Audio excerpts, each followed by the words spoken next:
Selamat malam, Ibu Tessa. Perkenalkan, saya Larasati dari Manajemen PDJ 1 dengan NIM 22020101018 Terima kasih atas waktunya. Kali ini saya akan mempresentasikan untuk AgriPro adalah analisis pasar, teknis, hukum, manajerial, dan keuangan. Sebagai analisis berikut adalah ada aspek analisis dan potensi risiko. Dari segi aspek pasar ada target pasar Agripro yang mencakup petani lokal, kemudian ada kebutuhan pasar dan ada kompetisi. Dari potensi risiko, berpotensi adalah penetrasi digital di kalangan petani masih terbatas karena gap literasi teknologi, kemudian ada fluktuasi, kemudian ada ketergantungan terhadap kebiasaan dagang tradisional yang sulit diubah. Untuk dari aspek teknis, kami analisis ada beberapa hal yaitu dari platform digital, kemudian integrasi pasar pasok, rantai pasok, kemudian ada analitik dari harga komoditas. Sebagai potensi risiko dari aspek teknis yaitu koneksi internet ini yang belum merata di wilayah pertanian menghambat pemanfaatan aplikasi. Kemudian kegagalan atau downtime aplikasi yang dapat mengganggu aktivitas transaksi secara vital.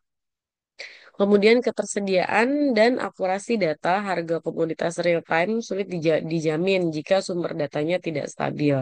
Dari akses hukum, eh, pentingnya analisis untuk legalitas usaha, kemudian adalah regulasi pertanian dan perdagangan elektronik. Sebagai potensi risikonya adalah perubahan regulasi ekspor, kemudian potensi masalah yang perlindungannya adalah data seperti data privacy, jadi pelanggan dan mitra petani. Dari aspek manajerial, analisisnya adalah struktur organisasi ini harus ada tim teknologi, pemasaran, kemudian operasional atau supply chain dan legal. Kemampuan manajerialnya, pengalaman di bidang pertanian, teknologi digital, dan ekspor adalah kunci. Sebagai potensi risikonya adalah keterbatasan SDM yang memahami baik pertanian maupun teknologi digital secara simulatif.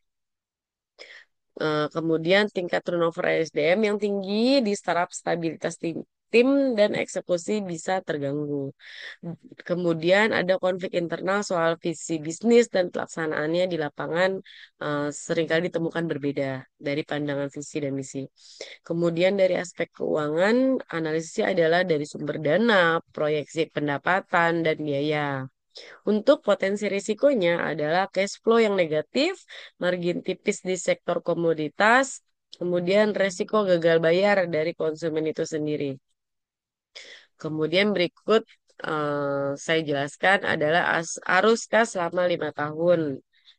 Asumsinya adalah sebagai berikut. Sebagai dasar proyeksi adalah untuk komponen pertama di pengguna aktif di tahun pertama ada 5.000 pengguna.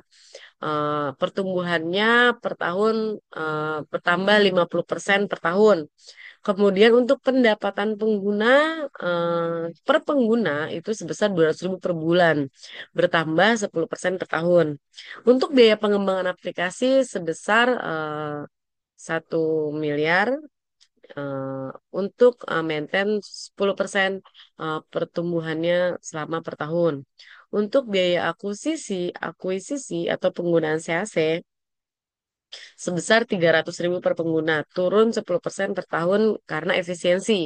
Kemudian biaya operasional bulanan sebesar 150 juta bertambah setiap tahun bertambah 8%. Oke, dari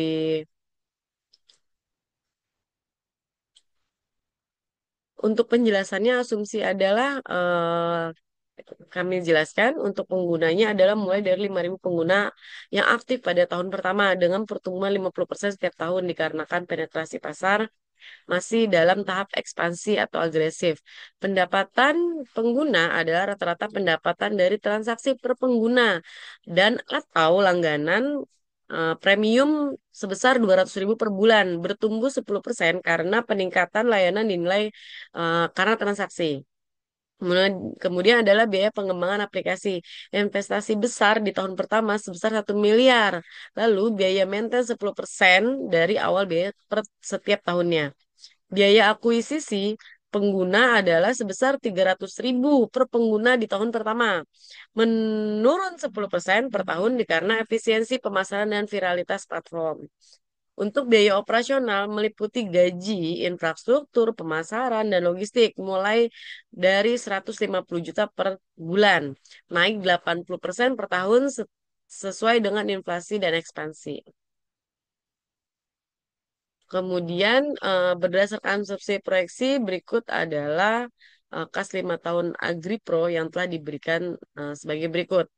Untuk perhitungan indikator atau kelayakan finansial, asumsinya dari yang sudah dijelaskan tadi, untuk tingkat diskonto digunakan 20% secara umum dan startup dan agritech. Kemudian arus kas bersih setiap tahun sesuai proyeksi. Berikut adalah untuk di tahun pertama kita masih investasi awal sebesar 1 miliar, kemudian bertambah sekian persen menjadi 7,7 dan seterusnya. Untuk perhitungan MPV-nya adalah sebagai berikut. Untuk hasil akhirnya adalah mendekati di angka 114,8 miliar dari proyeksi yang sebelumnya. Untuk internal rate atau IRR dengan tingkat diskonto di mana NPV adalah 0, nilai IRR sekitar 25%. Artinya, tingkat pengembalian investasi lebih tinggi dari tingkat diskonto 20%, 12%. Menunjukkan investasi sangat menguntungkan secara finansial. Kemudian berikutnya adalah payback period.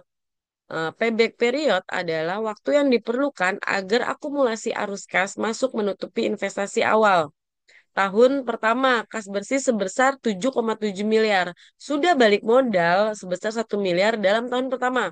Jadi payback period itu adalah lebih kecil di tahun pertama karena sangat cepat. Berikutnya adalah Profitability Index atau PI. Rumusnya sebagai berikut dan perhitungannya di angka 114 miliar menjadi 115,8 miliar. Ini artinya setiap Rp1 modal menghasilkan 115,8 rupiah nilai investasi yang sangat efisien. Berikutnya adalah NPV positif sangat besar menunjukkan potensi proyek berpotensi memberikan keuntungan yang signifikan dibandingkan biaya investasi yang di awal. IRR itu jauh lebih tinggi tingkat diskonto menandakan bahwa investasi ini sangat menarik dan menguntungkan eh, dibandingkan alternatif investasi dengan resiko yang setara. Payback period sangat pendek, kurang dari 1 tahun, menandakan likuiditas dan pengembalian modal sangat cepat, mengurangi resiko finansial. Profitability index sangat tinggi, mengindikasikan efisiensi dan probabilitas investasi sangat luar biasa. Namun, perlu diperhatikan juga bahwa proyeksi ini sangat tergantung pada asumsi pertumbuhan pengguna dan pendapatan, serta biaya yang terjadi sesuai rencana. Risiko eksternal seperti gagal panen, volatilitas harga komoditas, dan tantangan adopsi teknologi harus dimitigasi agar hasil ini terrealisasi. Kemudian yang berikutnya adalah untuk secara jangka panjang dari Agripro ini. Yang pertama adalah model bisnis yang mengintegrasikan sistem pre-order, manajemen rantai pasok digital, dan analitik harga real time. Memiliki potensi besar untuk efisiensi dan keteraturan pasar, sehingga memberikan kestabilitasan pendapatan. Yang kedua adalah keberhasilan startup agritech jangka panjang sangat terkait dengan kemampuan berinovasi seperti penerapan teknologi IoT, data analistik, dan solusi digitalisasi yang pada secara kontinu, meningkatkan produktivitas dan mengatasi hambatan infrastruktur di pertanian. Startup agritech di Indonesia umumnya menghadapi tantangan pendanaan atau cash flow. Pengelolaan keuangan yang disiplin dan efisiensi operasional tetap harus dijaga agar bisnis ini tidak terdampak masalah likuiditas dan dapat bertahan dalam siklus pasar yang tidak menentu. Yang keempat adalah model bisnis yang mampu menciptakan ekosistem yang berkelanjutan dan inklusif. akan mendapat kepercayaan yang lebih besar dan berpotensi bertahan lebih lama.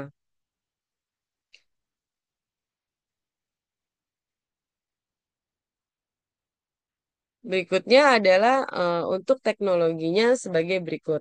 Teknologi agritech di Indonesia relatif masih berkembang dan sebagian besar startup mengandalkan teknologi yang bersifat digitalisasi rantai pasok. Seperti aplikasi mobile, data real time yang secara teknis bisa ditiru oleh kompetitor besar dengan sumber daya yang lebih banyak. Yang kedua adalah kompetitor besar seperti Tani Hub, Eviseri, dan Sayur Box adalah yang sudah menggunakan teknologi dan jaringan yang kuat. Berikutnya adalah kemampuan inovasi berkelanjutan dan integrasi teknologi terkini, misal IoT atau AI.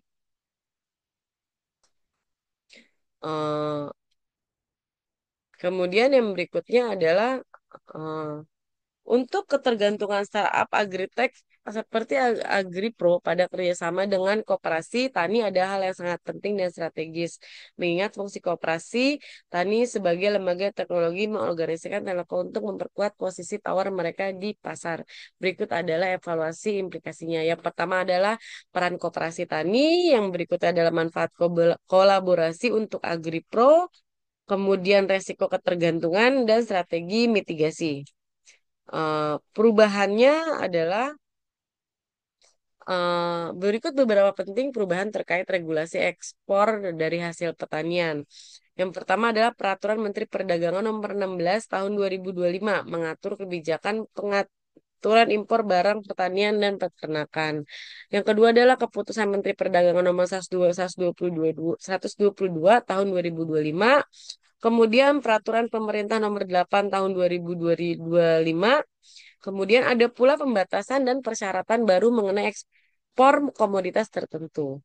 Sebagai implikasi terhadap bisnis Agripo adalah sebagai berikut. Yang pertama adalah kewajiban administrasi dan regulasi. Yang kemudian yang kedua adalah risiko perubahan regulasi. Yang ketiga diperlukan mitigasi risiko berupa adaptasi cepat. Yang keempat adalah strategi diversifikasi produk dan pasar. Kemudian yang berikutnya adalah untuk inovasi model bisnis. eh, Agripro adalah integrasi teknologi canggih, model equity farming dan kemitraan dengan koperasi modern, diversifikasi produk layanan, fokus pada user experience dan komunitas. Sebagai manajemen risiko, strategi, eh, mitigasi, eh, regulasi, dan ekspor. Kemudian penguatan rantai pasok dan alternatif mitra, mengembangkan sistem early warning dan asuransi, kemudian manajemen keuangan dan operasional. Untuk badan pendukung dan ekosistemnya adalah jalin kemitraan dengan pemerintah dan inkubator startup, yang kemudian adalah memanfaatkan program pendanaan, ikut komunitas agritek nasional, dan rancang roadmap dengan mengembangkan platform. Fokus pada pengembangan kemampuan tim internal agar adaptif dan inovatif. Demikian Ibu Vesa, presentasi dari saya. Terima kasih, selamat malam.